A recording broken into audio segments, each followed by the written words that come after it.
Today I am remaking a very old video of mine, one of the first ones that I published, about 5 things I no longer do since simplifying my life. And I wanted to remake this video first because it was just really old and awkward, but also because I have a lot more to share about the topic now. So I'm going to share 10 things I no longer do since I started simple living and minimalist living.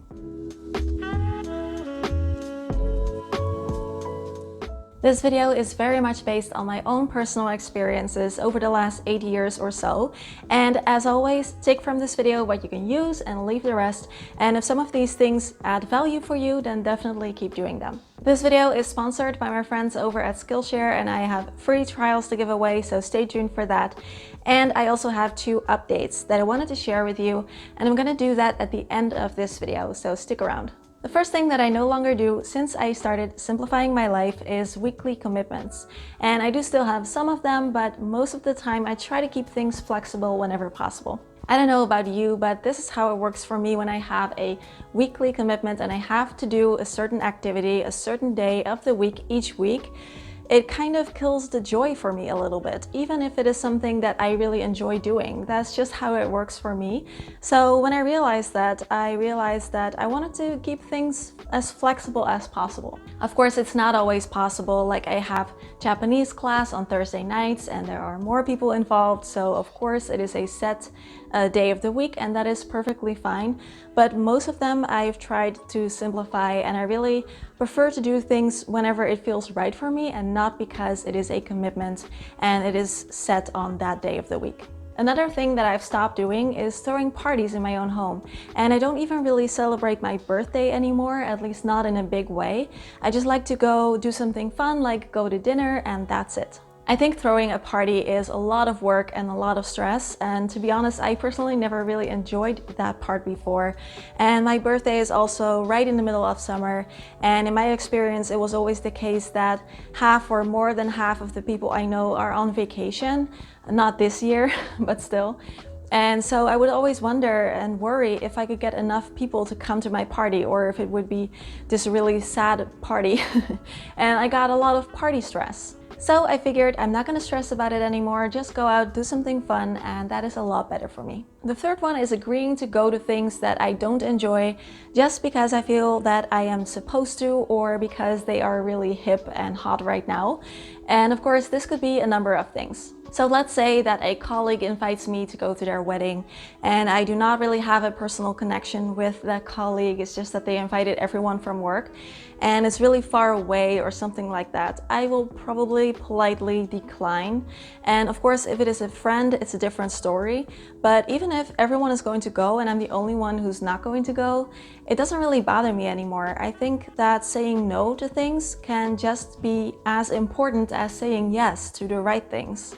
Or there was this time when there was a new club opening and it was really hip and everyone was going, and I kind of looked into it and it was a super hassle to get in and it was really expensive, and I'm just like, no, this is not worth it for me. No Instagram picture of me having a good time at this really hip club is worth going through all this trouble to do something that I don't even like that much.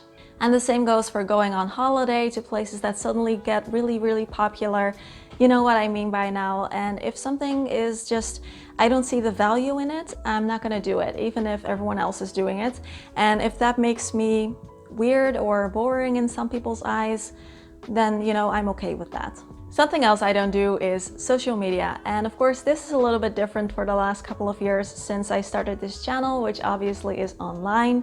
So I have that going on, and I chose to be on Twitter for Simple Happy Zen, but that is it for me. So I'm not on Facebook, Instagram, or TikTok. To be honest, I don't even really know how these platforms work, so sometimes I feel like an internet grandma, and I'm always worried if I'm like mispronouncing TikTok because I don't even know how it works. I've never downloaded it. So yeah, it feels kind of weird. Now, I think with social media, there are as many positives as there are negatives, and I can definitely see a lot of scenarios where it could really be a great part of your life, especially if you'd like to keep in touch with family and friends who live far away. I can definitely see the benefits of it. For me, in my life right now, I don't think that the positives outweigh the negatives, and so I choose not to use it. Never say never, of course. This could totally change, but that's how I am thinking about it for now. Something else I don't do is drive, and we actually chose not to own a car, and this really helps to simplify our life in a big way. Now, of course, I realize this is not for everyone, and there are many places in the world where you need a car, or if you have kids, I imagine it's important to have a car, so I get that. For me, in my life, I prefer not to own a car, and I'm just really happy that this is an option for me. Where I live, we have pretty good public transportation, and biking is also relatively safe, and I live in the city, so I can get to most places pretty easily. And not owning a car is a great way to simplify, even though it does complicate your daily life sometimes. But overall, you don't have to worry about things like payments, gas, maintenance, insurance, parking, any of that. And I really like it like this. Now, of course, there's also a middle ground. I know some people who wanted to simplify by getting rid of their second car, for example, and then sharing the one that they had, or finding out a way to commute to work differently, maybe with the train or by carpooling. So there are still options available for those of us who want to simplify but not get rid of our car completely. Something else I stopped doing, and this is kind of random and may seem really silly, but this used to take me so much time, and that is creating recipe scrapbooks. So let me explain. What I used to do is collect all kinds of these free magazines, these recipe magazines from grocery stores and stuff, and I would cut out all the recipes that I was interested in or possibly interested in, and I would collect all of them in this folder to put in my scrapbook. This started out as this fun hobby, but it kind of got out of hand for me a little bit. So what ended up happening was that I didn't really enjoy scrapbooking that much. And so I just had this huge folder of paper cutouts that was getting bigger and bigger. And then this scrapbook that I needed to fill, but I didn't, and then I felt guilty about that. Also, I wasn't critical of the recipes that I included, and so there were a lot of them that I would never realistically make, and so I was never really interested in using that scrapbook to cook things from it. And so what started out as this kind of fun hobby quickly became this really weird chore that no one asked me to do, but I still felt like I needed to do it. So once I realized how silly this was, I gave it up, and now I just choose to use the internet for my recipes much easier. However, I still think that being creative can be a really nice thing to have going on in your life. And so I want to insert a quick break for today's sponsor, Skillshare. Really big thanks to supporting the channel. If you don't know about Skillshare, they are an online learning community, and they have thousands of classes that are great for learning new skills and developing your creative side. So things like art, illustration, design, photography, journaling, but also productivity, business skills, writing, and much more. And their classes often include video lessons and class projects, and they have classes for all levels. If you've been watching my videos for a while, you know that I have been binging all these Skillshare classes lately. And the next one on my list that I'm really excited about is called Filmmaking from Home, Turning Found Footage into Compelling Video from Penny Lane.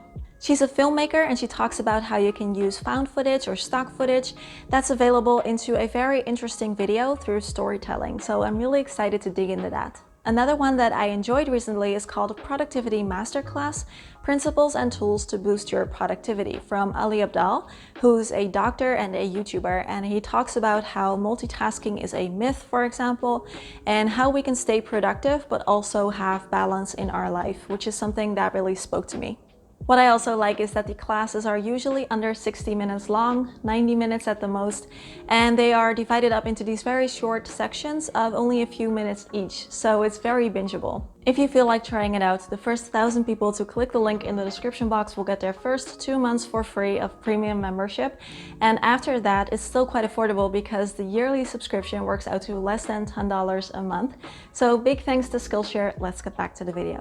Next on my list of things I no longer do since simplifying my life and living a more minimalist lifestyle is shopping on trips. And it's so funny to me now when I think about how I used to prepare for going on a vacation compared to how that is now, whenever we are allowed to travel again, of course. Before I started with simple living, minimalist living, what I would do is I would find the biggest suitcase on earth to bring with me on my trip, and then I would fill it up for only about 60%, so that the other 40% could be used to bring stuff back with me that I bought there. And oftentimes, even though I had all that room, it still wasn't enough, and I had to like cram some of my things into my boyfriend's suitcase. And one time I remember my suitcase snapped open at the airport and it wouldn't properly close again, and we still had to fly back, so that was super stressful. Now I just love to travel light, and I only like to bring back maybe 1 or 2 things if I happen to find something special, but shopping on trips and taking all of that stuff with me, no more. Another thing that I stopped doing is worrying too much about my appearance on trips. So I would bring everything with me, all the stuff, my hairdryer, straightener, tons of products and lotions and perfumes, and a huge makeup bags and a whole lot of clothing. And even with all of that stuff, I still felt insecure about how I looked on photos. For me, I guess the purpose of going on a trip just changed a lot. And of course, I still like to take care of my appearance, but just in a normal way. And it's not at all important when you compare it to all the other amazing things about going on vacation. I go on vacation to experience new things, new people, new cultures, new food, new places, and not to look good in photos for later. And it's just a really big weight that fell off my shoulders when I realized that I don't need to worry about if my hair gets frizzy, which it always does, by the way, or if my dress doesn't match my shoes or any of that. It's just not important at all, and I really look forward to visiting new places again once that's possible.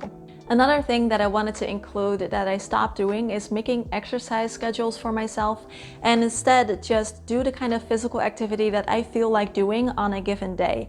And this is something that I call intuitive exercise. I realize that this is not for everyone. Some people really need the structure to make sure that they're exercising enough, which is also completely fine.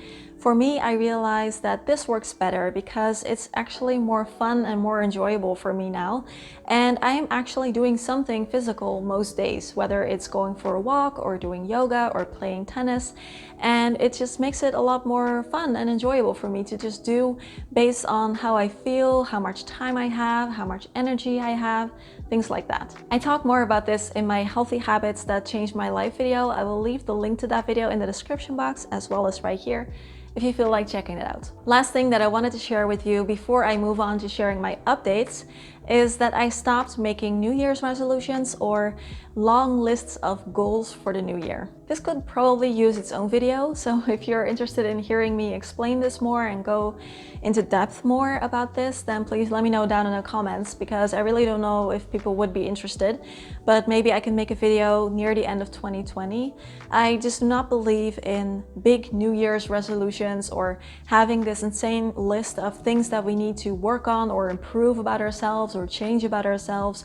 I usually do take a moment to reflect, and then I come up with like 3 or 4 very practical things, and that's it. Now, again, I think you know this about me, but I feel like I need to say it anyway.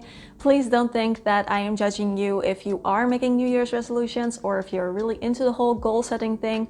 I think it's great for a lot of people, so please keep doing it if it works for you. Like at the end of 2019, I made a goal for myself to take more time off, because I wasn't doing that. So I set the goal to take 1 week off every 3 months, and that is what I've been doing this year. Another one of my goals was to meditate 3 times a week at least, and that's what I've been doing this year. So really smart, practical things like that. And let me ask you also, what do you think about setting New Year's resolutions or goals for yourself? Does it help you? Does it work for you? Do you have any tips for the rest of us? Please share that in the comments. Now for the updates. First one is very exciting, and if you have been following my community posts for a while, or if you have been subscribed to my newsletter, you might already know this, but I created really fun, inspirational, beautiful, minimal phone wallpapers for Simple Happy Zen. And I'm really excited about it. So far, over 1,000 people have already downloaded them, which is so cool, but I haven't mentioned it in a video yet. So I'm thinking that probably a lot of people don't know yet, so I wanted to include it here. They are completely free, and if you want to download them for your phone, you can find the link in the description box.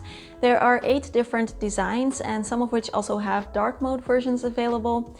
And I know for me, I was always looking for a really nice, clean, inspiring, minimal phone wallpaper, and they are not easy to find. So I figured, why not create some of them myself and share them with all of you here? So if you have any questions about it, feel free to leave them down below, and the link is in the description. And the second update is about my channel and my posting schedule for new videos. So for a really long time, I have always posted my new videos on Saturday, and people have really come to rely on that and expect a new video from me every Saturday. But recently I decided to let go of that fixed posting schedule for a while for personal reasons. No need to worry about me though, I'm fine. But I've just had a lot on my plate lately with the channel as well as in my personal life, and I really felt like I needed to create a little bit more breathing room for myself in my schedule in between videos. So I decided to temporarily let go of that fixed schedule for posting new videos. I'm still gonna try and post about a video a week, but it will not always be on Saturday. It'll just be when the video is ready. So what I want to ask you all is to make sure that you are subscribed to the channel, and also that you have your notifications turned on if at all possible, because I know that YouTube does not always show everyone, even if you are subscribed, when I post a new video. It only goes out to a small percentage of my total amount of subscribers. So if you have your notifications turned on, that way you will be sure that you will not miss any future uploads from me. This is just something that I really need to do for now. And another benefit is that sometimes I feel like I have an idea for a video, but I feel like I don't have enough time to make it like that or to edit it a certain way because I have this deadline hanging over me. So that's another reason why I'm really excited about this change, because creatively speaking, I feel like it could give me a little bit more room to make videos the way that I want to make them. I keep getting surprised by how wonderful this community of people here is and how nice and supportive everyone is. And I get so many encouraging emails and comments from people, and I appreciate it so much, and it really does help me. And I just want to say thank you for being here every week, for watching all of my videos. I know some of you watch them on repeat. It's amazing, and it fills me with so much joy. And every time I sit down to turn on my camera or write a newsletter or prepare a video script, I think of you, and it really helps and it makes me feel amazing. And I just want to say thank you for being here. You are the best. And if you want to hear more from me, you can always join us at patreon.com/simplehappyzen. You can join from anywhere in the world, and it's a great way to support the channel. And you will also get access to exclusive videos from me like this one. I'm gonna drink a bucket of water now because my voice is completely gone. But if you are still here, thank you so much for sticking around, and please give this video a thumbs up if you enjoyed it. It really means a lot to me, and of course, subscribe to the channel. So right here I have 30 ways to simplify your life today. Right here I have my free 7-day Simplify Your Life challenge. As always, questions, comments, conversations down below, and I'll see you soon. Bye bye.